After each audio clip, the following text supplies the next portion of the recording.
Matthew Lee Johnson has just been executed after spending more than a decade on death row. Today, I'll tell you the details of his crime, one of the most brutal ever recorded in Texas. The story of how he set a 76-year-old grandmother on fire during a robbery. We'll also go over his execution, what his last meal was, and what he said in his final words.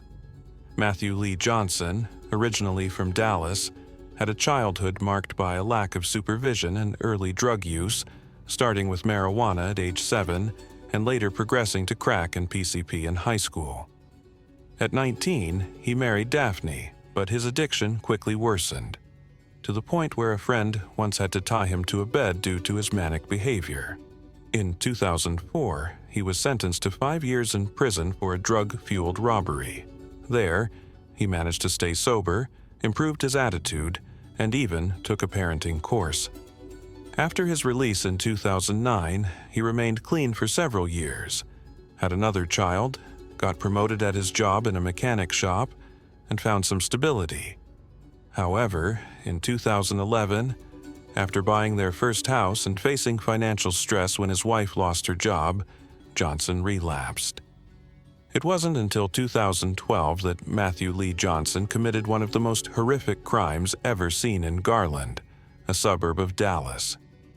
On the morning of May 20th that year, he entered the Fina Whip-In convenience store where 76-year-old Nancy Judith Harris worked, a beloved grandmother in her community. Johnson brought with him a bottle of lighter fluid and a lighter.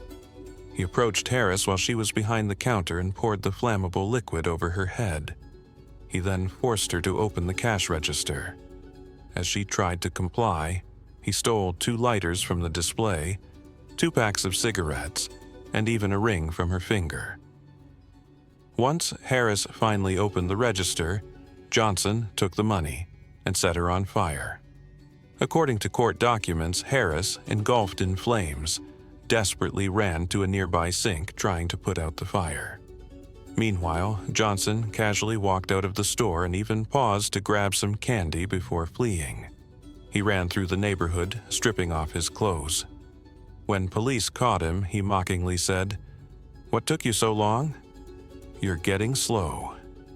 Nancy Harris was rushed to the hospital with 2nd to 4th degree burns on 40% of her body, including her face, chest, arms, legs, and hands. She died 5 days later, on May 25, 2012, after her family authorized the removal of life support. She left behind 4 sons, John, Brian, Scott, and Chris. An hour after the attack, Johnson was arrested and confessed to setting Harris on fire. At trial, he claimed he was under the influence of drugs and alcohol and hadn't intended to kill her, only to scare her.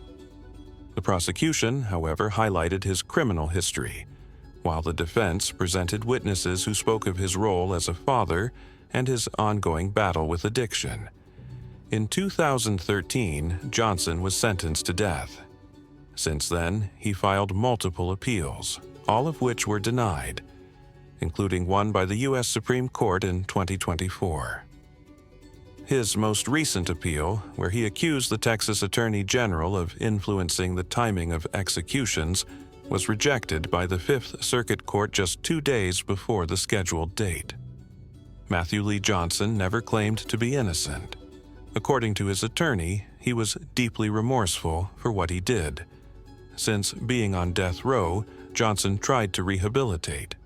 He completed a faith-based program and, from prison, worked to be a positive influence on his wife and daughters, hoping they wouldn't follow the same path he did. Johnson was executed on Tuesday, May 20th, 2025, by lethal injection, exactly 13 years after the crime. It took place at the Huntsville unit north of Houston. His execution was the 4th in Texas this year and the 18th in the United States.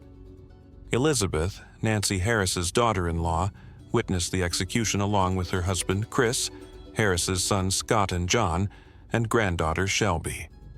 Afterward, she stated firmly, "We had reached the point where we were just tired and wanted it to be over. The truth is, there's no such thing as healing.